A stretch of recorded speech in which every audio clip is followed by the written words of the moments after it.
Why Total War Pharaoh needs ancient Mesopotamia.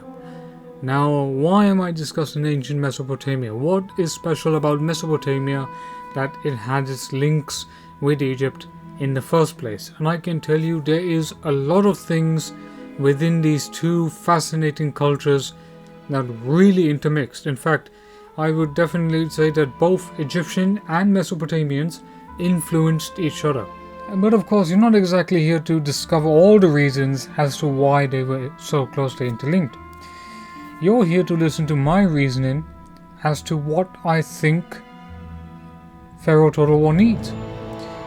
And what it needs is it needs Mesopotamia, because you basically want to have this massive sandbox campaign, right?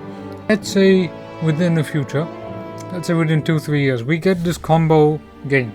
So we'll get Troy Total War, we'll get Egypt Total War, and we'll get Mesopotamia Total War, all combined in this one massive campaign. Okay?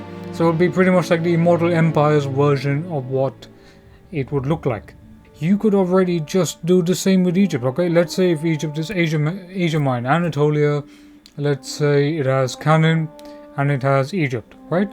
So add in Assyrians, add in the Babylonians. In fact, there were way more cultures than just Assyrians and Babylonians. One could just look at the CK3 mod for the Bronze Age, right? And that has so many cultures, so much stuff. It has a massive sandbox campaign. So that's what I want Total War Pharaoh to become. You know, one of the main things I was reading about was the fact that the Egyptians built pyramids and the Mesopotamians were influenced by these pyramids. They built their own ziggurats, and those ziggurats were sort of inspired by the ancient Egyptians. You had the lapis lazuli, I think. That was also not mixed, but it was interlinked in some way, in some fashion, right?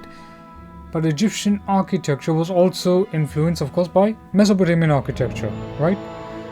Oh. But of course, you would have had Mesopotamian sailors perhaps going around Arabia and Egyptian sailors doing the same thing. You would have had the trade because you have Arabia and you have the link between the two cultures, right?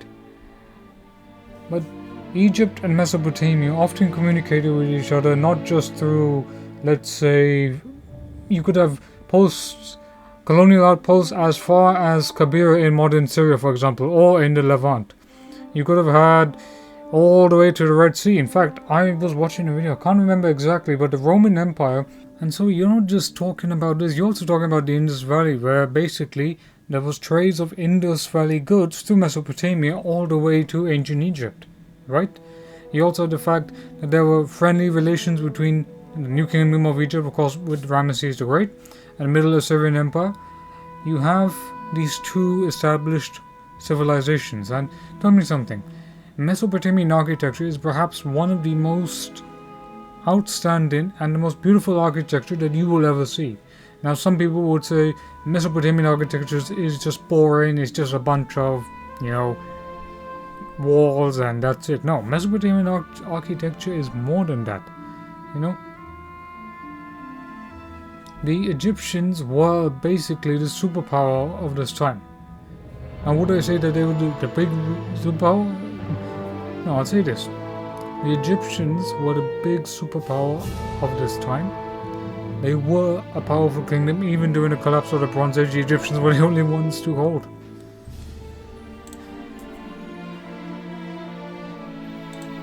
But there was a lot of culture, a lot of trade, a lot of artwork that was influenced on both sides from, I don't know, let's say, for example, you could have had, iconography was also inspired by ancient Egypt, etc. You could have had Mesopotamian style pottery, of course, that was also traded within Egypt, right?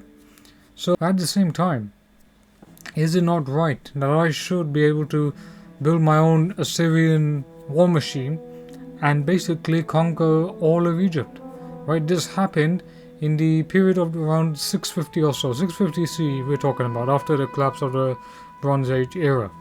Now people say that it is a collapse of the Bronze Age era, but the Bronze Age culture still exists for quite some time. And then the Persians come at the very end, once the Assyrians are basically defeated. So why don't we have this? Why don't we have Mesopotamian style cities? We have Egyptian style cities, which are great, but I want to see Mesopotamia. I want to see ancient Babylon.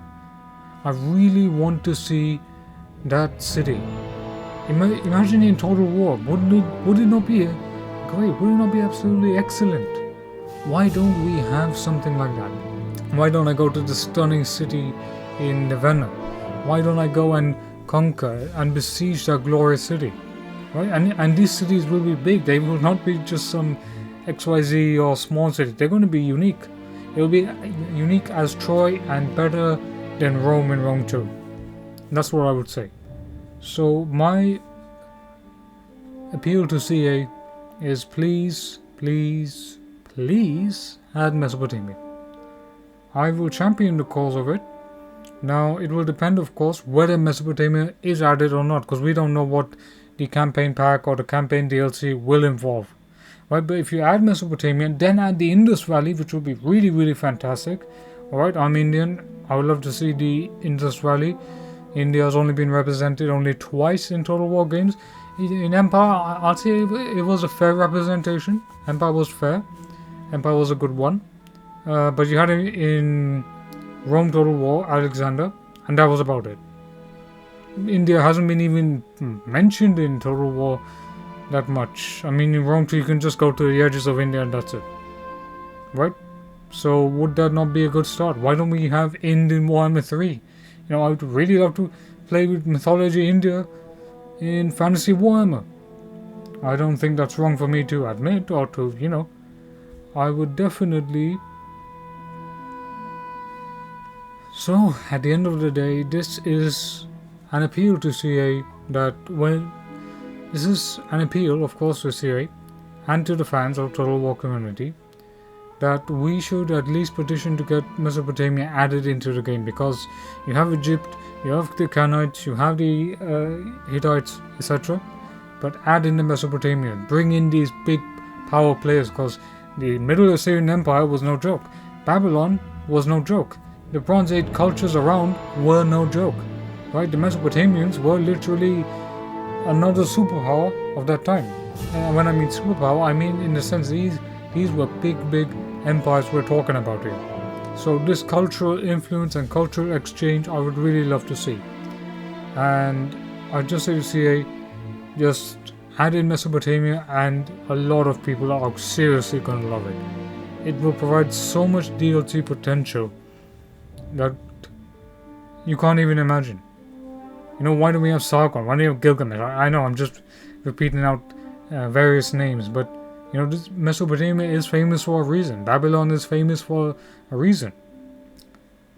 So that's the end of my video. In the next video, I'll be making a video on what the capital cities. I'll be making a video on what the capital cities of Total War Pharoah should look like. And I'll be comparing them to the historical, whatever I can sort of get into. It's not going to be a fully edited video. It's not going to be really edited. It's just going to be me talking my thoughts on what I think. And yeah. So we'll see about that. But look, we need Mesopotamia. Mesopotamia is needed. I 100% will champion this cause. So let's see how it goes. So don't forget to leave a like, share, comment and subscribe, and I will see you on the next video.